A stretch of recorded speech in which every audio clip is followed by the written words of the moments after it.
કરીએ તો બનાસકાંઠા જિલ્લાના ડીસા ખાતે ફટાકડાના ગોડાઉનમાં લાગેલી ભીષણ આગને કારણે 21 શ્રમિકોના મૃત્યુની ઘટનાએ સમગ્ર વિસ્તારમાં શોકની લાગણી ફેલાવી છે। આ દુર્ઘટના અંગે બનાસકાંઠાના સાંસદ ગેનીબેન ઠાકોરે દુઃખ વ્યક્ત કર્યું અને આ મુદ્દે લોકસભામાં સખત પગલાં લેવાની માંગ ઉઠાવી।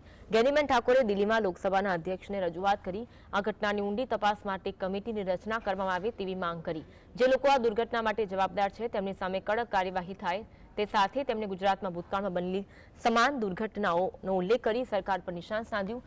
સાંસદે મોરબી પુલ દુર્ઘટના, સુરતની તક્ષશિલા આગ દુર્ઘટના, રાજકોટના ગેમ ઝોનમાં થયેલી દુર્ઘટના જેવી ઘટનાઓનો ઉલ્લેખ કર્યો અને આ સાથે કહ્યું કે આવી ઘટનાઓમાં અનેક નિર્દોષ લોકોએ જીવ ગુમાવ્યા પરંતુ સરકાર તરફથી કોઈ નક્કર કાર્યવાહી નથી કરવામાં આવી।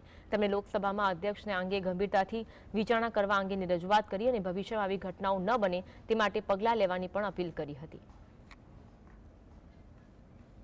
જેના હિસાબે આ દુર્ઘટના બની છે એ દુર્ઘટના જે કાર્યવાહી કરીને એમના જેલના હવાલે ધકેલવામાં આવે જેથી કરીને આવી દુર્ઘટનાઓ આવનાર ભવિષ્યની અંદર અટકે। એનું કારણ કે જ્યારે ઘટના બને છે એમ મેં અગાઉ કીધું એમ તપાસ માત્ર તપાસ પૂરતી જ થાય છે। કોઈ નાના અધિકારી હોય એમને સસ્પેન્ડ કરવામાં આવે છે પણ મોટા જે મગરમચ્છો છે અને જે કરોડો રૂપિયા લઈને લાખો રૂપિયા લઈને એનઓસીઓ આપીને આવા કામો કરવા માટેની મંજૂરી આપતા હોય છે અને એના હિસાબે આવી ઘટનાઓ બને છે। તો હું ફરી પણ જે આ પરિવારોને દુઃખની ઘડીમાં એમની સાથે છું।